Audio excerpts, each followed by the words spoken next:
नमस्कार दोस्तों, सिकंदर महान क्लास आज सिर्फ इतिहास नहीं बल्कि हम पढ़ेंगे बल्कि समझेंगे कैसे एक इंसान ने दुनिया बदल दी और क्यों उसका साम्राज्य उसके साथ ही खत्म हो गया। अलेक्जेंडर द ग्रेट का जन्म 356 बीसी में पेला में हुआ था। उसके पिता फिलिप टू ऑफ मैसेडोन ने ग्रीस को एकजुट किया और बेटे को मजबूत साम्राज्य किया। उसे पढ़ाया था महान दार्शनिक अरिस्टोटल ने। यहां से समझो, अलेक्जेंडर सिर्फ तलवार नहीं, दिमाग से भी लड़ता था। Philosophy plus strategy equal to उसकी सबसे बड़ी ताकत थी।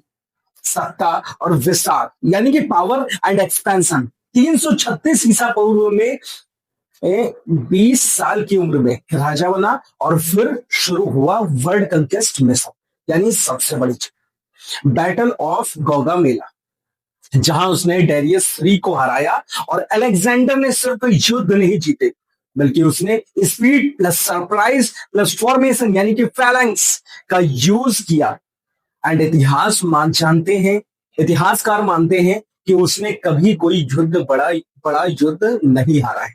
उसका साम्राज्य फैला हुआ था, जैसे ग्रीस से इजिप्ट तक, इजिप्ट से पर्सिया और पर्सिया से इंडिया था।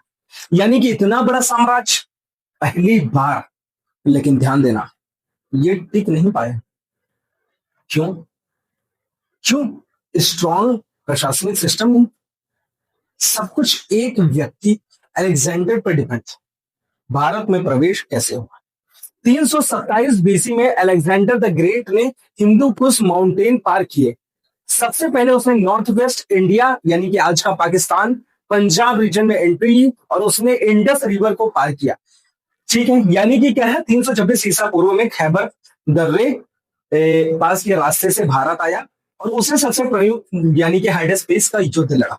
ठीक है, रास्ते में कई छोटे छोटे राज्यों को हराया और अपने साथ शामिल किया। अलेक्जेंडर की स्ट्रेटेजी, पहले छोटे रूलर्स को कंट्रोल करो और फिर बड़े पोरस यानी कि राजा पोरस पर अटैक करना। तक्षशिला का राजा था आम्भी, यानी कि इंपॉर्टेंट हो जाता है। आम्भी तक्षशिला का रूलर था। इसने अलेक्जेंडर से युद्ध नहीं किया बल्कि अलायंस किया। अम्भी यानी कि फ्रेंड ऑफ द अलेक्जेंडर, और पोरस यानी कि एनिमी कह सकते हैं। इंडिया उस समय मतलब यूनाइटेड नहीं था और यही कारण था कि अलेक्जेंडर आसानी से आगे बढ़ गया और सबसे बड़ा युद्ध यानी कि हाइडेस्पीस, बैटल ऑफ हाइडेस्पीस लड़ा गया। यानी कि हम सबसे कहते हैं, यानी कि ये झेलम नदी के किनारे राजा पोरस और सिकंदर के बीच ये युद्ध लड़ा गया था। अब ये लोकेशन क्या थी, आपके जो एग्जाम पॉइंट ऑफ व्यू से इंपॉर्टेंट हो जाता है, वो झेलम नदी। युद्ध के बाद अलेक्जेंडर ने पोरस से पूछा कि मतलब कि कैसा व्यवहार करना चाहिए, जिसमें से युद्ध लड़े अकेले राजा पोरस से, और राजा पोरस की मतलब यूं कहें तो हार हुई थी। लेकिन जब राजा पोरस से पूछा गया कि आपके साथ में किस तरह का व्यवहार करना चाहिए, तो पोरस ने ये कहा कि बिल्कुल वैसा ही व्यवहार करना चाहिए जैसे एक राजा दूसरे राजा के साथ में करता है। ठीक है, यानी कि सेना का इनकार। और ये हारने का कारण क्या था? क्या राजा पोरस और सिकंदर के बीच में युद्ध लड़ा गया था। सेना का इनकार, यानी कि व्यास नदी है को पार करने से सिकंदर की सेना ने क्या कर दिया था, सिकंदर की सेना ने मना कर दिया था। भारत में रुकने का समय वो भारत में कुल 19 महीने रहा और मृत्यु उसकी 323 ईसा पूर्व में बेबीलोन में उसकी मृत्यु हो गई। ठीक है, सेनापति उसका, हर सेनापति जो था सेल्यूकस निकेटर, ये बहुत इंपॉर्टेंट हो जाता है। और जल सेनापति क्या था, नयारकस था। ठीक है, first Muslim invader in India Mohammed bin Qasim. ठीक है, अगर कहें पहला मुस्लिम इन्वेटर भारत में कौन था, Mohammed bin Qasim. Who was the khalifa of the Iran, मतलब ईरान का खलीफा अल हजाज था। Which book tell us about the Sindh attack, Chachnama जो है बुक हमें इसके बारे में बताती है। ठीक है, तो इससे ये हमें पता चला।